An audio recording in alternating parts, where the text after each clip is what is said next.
저희 오늘 종목 좀 점검 도와드릴게요. 첫 종목으로 파라다이스 한번 골라봤습니다. 최근에 뭐 메르스 얘기가 나오면서 좀 카지노에도 좀 발길이 많이 끊겼다고 하는데요. 저희 시청자님께서 매수하신 가격대가 25,800원입니다. 40% 비중 과감하게 좀 싫지 않았나 싶은데요. 과장님 안 좋아요. 최근에 뭐 닷새째 지금 쌍끌이 매도가 나오고 있고 지지선도 좀 다 이탈을 한 상태고 네, 어떤 맞습니다. 부분을 보고 좀 들어가셨을까 가격을 보셨을까 좀 싶기도 하거든요. 25,800원 네. 정도면은 반등을 노리고 들어가신 거죠. 이제 그러신 많이 것 같으세요. 빠졌다라고 네. 생각하시고 지금 오늘 GKL도 그렇고 파라다이스도 그렇고 지금 다 밀렸는데 제가 볼 때는 지금 이런 반등을 보고 들어가시는 투자는 가급적이면 안 하는 게 좋지 않을까. 저는 굉장히 투자하는 것 중에 싫어하는 방법 중에 하나인데 일단은 지지선을 이탈하고 급락을 한 종목들은 다 이유가 있어서 지금 급락을 한 거고 현재 파라다이스 같은 경우는 뭐 여러 가지 이슈들이 남아있긴 있습니다. 뭐 영종도건이라든지 남아있는데 문제는 중국인들이 발길이 끊겨버렸죠. 예, 중국인들이 지금 많이 안 오고 있는 상황이고 이게 다시 회복되려면 또 몇 개월이 소요가 될 수도 있고요. 그건 단기적인 이슈일 수 있겠지만 사실은 한 분기의 실적이 날아갈 수도 있다. 뭐 줄어들 수도 있다라고 보시면 될 것 같고 파라다이스 같은 경우 또 특히 이제 중국 내부에서도 지금 그 해외에 나가서 원정 도박하는 거에 대한 규제를 하려고 자꾸 하는 그런 모습들이 자꾸 나오고 있습니다. 시진핑 정부에서. 제가 볼 때는 내일이라도 당장 일단 손절하시고 다행히 매수가가 이렇게 높지 않으시니까 차라리 다른 쪽에 차트가 정배열되어 있는 그런 종목들에 접근하시는 게 좋지 않겠나 싶습니다. 네, 파라다이스 저희가 또 종목 진단 도와드리면서 최근 장세에서 어떻게 좀 종목들을 가지고 또 대응을 해야 되는지요. 그런 부분도 좀 읽을 수가 있었습니다. 정배열 라인에 올라와 있는 종목들 좀 잡아서 수익을 내자라고 좀 팁 주셨고요. 좀 참고해 보셨으면 좋겠습니다. 다음 종목은 솔루에타 한번 좀 점검 도와드리겠습니다. 오늘 상승권에서 마감이 됐는데요. 다만 저희 시청자님이 조금 비쌀 때 좀 들어가신 게 아닐까 12,000원에 매수가 됐습니다. 20% 들고 계신데요. 힘듭니다. 좀 도와주세요 하고 올려주셨는데 네. 힘드실 것 같으세요. 최근에 너무 지금 손실이 많아지신 상태고 좀 팔기가 쉽지 않은 그렇죠. 구간까지 밀리지 않았나 싶어요. 네, 맞습니다. 일단은 솔루에타 같은 경우도 결국에는 제가 볼 때는 좀 많이 무너진 상태고요. 수급도 지금 많이 안 좋은 상태고 기관들이 지금 계속 매도를 하고 있습니다. 예, 그 12,000원대부터 매도를 하기 시작했는데 결국에는 지금 그 박스권을 뚫고 나갈 걸로 예상하고 사셨다가 그 박스가 무너지면서 지금 결국엔 손절 라인을 놓치신 상황이다라고 제가 생각이 되는데 일단 기업 내용 자체는 뭐 나쁘지 않습니다. 나쁘지 않은데 문제는 모든 그 아이템이 스마트폰이랑 연결이 되어 있습니다. 그러니까 스마트폰이 근데 생각보다 삼성이 뭐 서프라이즈하게 잘 팔리고 이런 상황이 아니다 보니까 여전히 이제 수익이 안 날 수 있는 그런 상황이다라고 보시면 될 것 같고요. 그래서 이제 그런 거에 대한 실망감 때문에 기관들이 이제 매도를 한 거죠. 예, 최근에 이제 연초에 이제 3, 4월 달까지만 해도 뭐 갤럭시 S6라든지 엣지 뭐 이런 것들에 대한 기대감이 있었는데 그런 것들이 좀 무너지면서 생각보다 많이 안 팔리면서 스마트 관련 부품주들이 좀 많이 밀리는 그런 모습들을 보여줬기 때문에 제가 볼 때는 좀 물론 오늘 제가 바닥을 잡았기 때문에 더 이상 밀리진 않을 것 같습니다. 뭐 여기서 더 밀리기는 좀 힘들 것 같고요. 근데 하지만 반등이 나오면 12,000원까지 반등이 나오려면 조금 기다리셔야 될 것 같은데 다행히 비중은 뭐 한 20% 정도라고 하시니까 반등 12만 원까지 12,000원까지 반등은 나올 수 있을 거다. 대신에 기간 수급은 조금 더 체크를 해보셔야 될 것 같고요. 단기적으로 일단 오늘 21선 돌파를 시도했는데 결국엔 시도가 안 됐습니다. 다 뚫지 못하고 끝났는데 이 21선에 안착하고 나서 그럼 바닥을 한 번 더 잡고 쌍바닥을 잡아야 다시 한번 올라갈 수 있는 힘을 비축할 수 있기 때문에 그거와 이제 또 2분기 실적이 어느 정도 나와주냐라는 거에 대한 그런 포인트가 좀 있습니다. 다행히 실적이 생각보다 나쁘지 않다라고 하면 뭐 한 11,000원대까지는 다시 한번 또 갈 수 있는 충분한 힘은 있다라고 말씀드리겠습니다. 지금 여전히 시장의 매기가 오늘 그 코스닥을 기관들이 1,000억을 넘게 샀는데 결국엔 좀 약간 바이오 섹터라든지 일부 섹터에 좀 집중되다 보니까 이쪽에 IT 이제 스마트폰 부품 섹터는 요즘 약한 모습을 보이는 상황이다라고 보시면 될 것 같습니다. 네, 월요일날 뭐 전문 경영인 체제로 전환했다라는 소식이 나오면서 좀 기대감도 약간은 좀 살아나고 있는 것 같은데요. 좀 손실 많이 줄이시고요. 나오셨으면 좋겠고 수익 나면 좀 더 좋겠죠. 솔루에타 가지고 계신 저희 시청자님 힘내셨으면 좋겠습니다. 이어서 이제 바이오 쪽 하나 봐드릴게요. 바이로메드 들고 계신 분 계시네요. 6217님 종목 점검하겠습니다. 19만 2,500원에 진입됐습니다. 많이 실으셨네요. 50% 들어가 있는데 주가가 요즘 밀려서 좀 문제입니다. 왜 밀리는지가 궁금하시지 않나 좀 이렇게 올려주셨는데요. 신고가 내고 잘 가요. 사실 대세 종목 중에 하나잖아요. 네, 신고가 내고 약간 좀 눌림목이 나와서 고민하고 계신 것 같은데 조금 걱정이 되는 게 매도가 자꾸 기관 쪽에서 나오네요. 네. 뭐 예전 이제 이거를 제가 뭐 한 6, 7만 원대부터 계속 매매를 해서 지금도 저도 보유하고 있는 종목인데 제가 이 패턴을 보면 차트를 보시면 결국엔 차트를 만들고 가는 모습이다라고 볼 수 있고요. 오늘도 한 11선 정도에서 이제 조정을 보이고 한번 급등했다가 11선까지 좀 밀리는 모습이 보였는데 약간 이날 올라가는 날 매수를 하신 것 같아요. 최근에 6월 18일이나 아니면 뭐 6월 22일 정도에 매수를 하신 것 같은데 사실은 이제 이렇게 공격적으로 들어갔기 때문에 좀 굉장히 많이 힘드신 상황이고요. 주식이 단기간에 많이 올라왔기 때문에 사실은 약간 누울 수 있는 자리에도 와 있는 상황이고요. 하지만 여전히 이슈는 뭐 7월 중에 뭐 그러니까 VM20이 PAD 관련된 그 임상 3상 들어가는 거에 대한 이벤트라든지 뭐 여전히 라이센스 아웃에 대한 기대감이 남아있는 종목이다 보니까 확 밀리지 않습니다. 그래서 결국에는 아직까지는 뭐 더 갈 수 있는 종목인데 사실은 매수를 너무 비싸게 하셔서 저도 계속 사고 뭐 이렇게 팔고 예전 물량 팔고 사고 하는데 제가 최고로 비싸게 산 게 17만 원이었던 것 같은데 조금 좀 기다리시면 충분히 20만 원 이상은 한번 갈 수 있는 주식이니까 걱정을 크게 안 하셔도 될 것 같습니다. 네, 좀 걱정 없이 들고 가면서 수익 더 많이 챙기셨으면 좋겠습니다. 이번에는 정말 부러운 또 많은 분들이 부러워하시지 않을까. 아미코젠을 잡아서 아주 배 이상 좀 수익을 불리신 분 저희 시청자님 계시네요. 2488님 종목 점검하겠습니다. 아미코젠을 5만 2천 원에 매수를 했습니다. 지금 뭐 12만 원이 넘어가고 있는 주식인데요.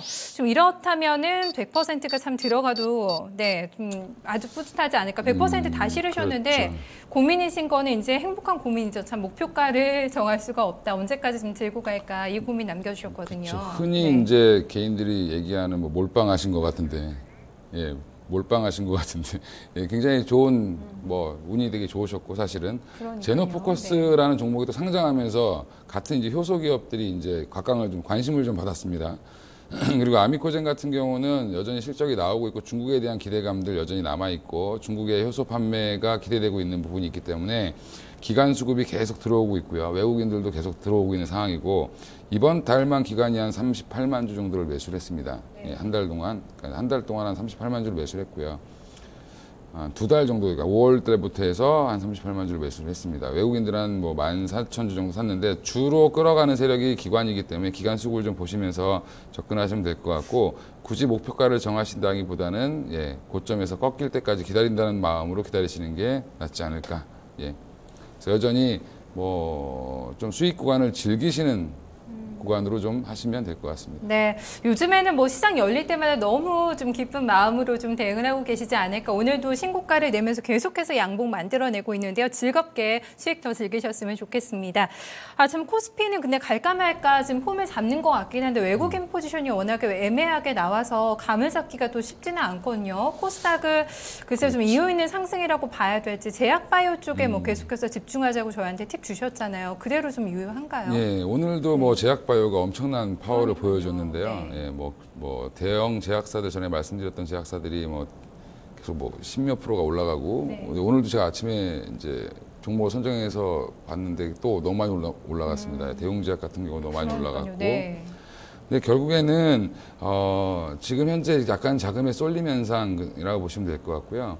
대외 악재라든지 여러 환율 리스크라든지 그리스 문제라든지 이런 거에 좀 자유로울 수 있는 기업들이 많은 코스닥이 좀 더 강하다라고 보시면 될 것 같습니다. 여전히 이제 대형 코스피 같은 경우는 수출이라든지 이런 대외 여건에 굉장히 민감한 그런 거대 기업들이 많기 때문에 한마디로 실적이 좀 잘 나오기 어렵다라고 보는 그런 관점이라고 보시면 될 것 같고 여전히 이제 바이오 산업이라든지 제약 관련된 것들은 고령화사에 진입하면서 계속 미국도 지금 상황이 좋고요. 미국의 그 나스닥 시가총액의 지금 거의 한 18%가 예, 바이오 기업입니다. 예, 그래서 현재 그 업종으로 따질 때는 가장 많은 비중을 차지하고 있는 게 지금 그 나스닥에서 바이오 쪽이기 때문에 국내도 지금 결국엔 뭐 코스피에 있는 제약사들부터 시작해서 예, 코스닥에 있는 뭐 바이오 업종까지 지금 강한 모습을 보여주고 있는데 제가 처음에 이제 중소형주를 집중하자라고 말씀드렸던 이유 중에 하나는 또 최근에 이제 뭐 메리츠 뭐 코리아 스몰캡 펀드부터 시작해서 뭐 동부라든지 삼성이라든지 이런 쪽에서 많이 나오는 펀드들이 중소형주에 좀 많이 몰리고 있고요. 최근에 이제 제가 이제 증권회사에 있다 보면 펀드 문제가 많이 들어오고 있는 상황이고 예전에 이제 2000년대 초반에 이제 펀드로 한번 붐으로 굉장히 주식이 올라갔기 때문에 2000년 뭐 2005년, 6년, 7년 이럴 때 예, 그 제2의 그런 시기가 또 도래할 수 있다. 뭐 금리도 굉장히 낮기 때문에 더 이상 적금에 대한 메리트도 좀 없고 정식 펀드에 대한 문의도 많이 들어오고 있습니다. 그래서 자금이 지속적으로 유입되고 있는 상황이기 때문에 중소형주가 더 강할 수밖에 없습니다. 펀드가 들어와서 결국에는 주식을 사야 되기 때문에 계속 지금 결국엔 기간 수급이 좋아질 수밖에 없다라고 보고 있고요.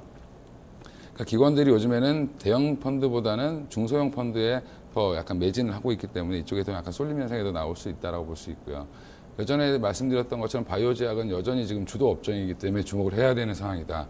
그 중에 이제 지금 대형 제약사 위주로 좀 많이 갔고요. 오늘도 뭐 한미약품, 대웅제약 여기 제가 써놓은 뭐 녹십자, 한독 다 많이 올랐습니다. 물론 대웅제약이 가장 많이 올랐고요.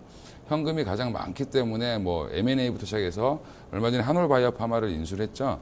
예, 그 이외에 다른 업종도 인수할 수 있겠다라는 그런 시장의 기대감이 굉장히 크고 예전에는 한미약품과 대웅제약의 시가총액이 비슷했습니다. 근데 한미약품이 먼저 가면서 지금 대웅제약이 뭐 그거에 대한 물론 신약 이런 관련된 거가 없기 때문에 대웅제약이 그런 업체들을 인수를 한 거라고 보실 수 있고 시장에서 좀 긍정적으로 보고 있는 것 같습니다. 그래서 그 외에 이제 그도 한동안 쉬었던 예, 바이오시밀러 관련된 셀트리온이나 바이넥스도 지금 다시 봐야 되는 시점이고 바이넥스는 결국엔 지금 한 3, 4개월간의 박스권을 뚫고 나갔기 때문에 예, 바이넥스도 좀 주목해 보셔야 될 것 같다. 이제 다시 한번 새로운 길을 갈 수 있는 일본에서 좀 좋은 이슈가 나왔습니다. 이제 관계사가 임상 3상 성공하면서 이제 상용화 단계에 들어가면 바이넥스는 실적이 좋아질 수밖에 없는 상황이다라고 보시면 될 것 같고요.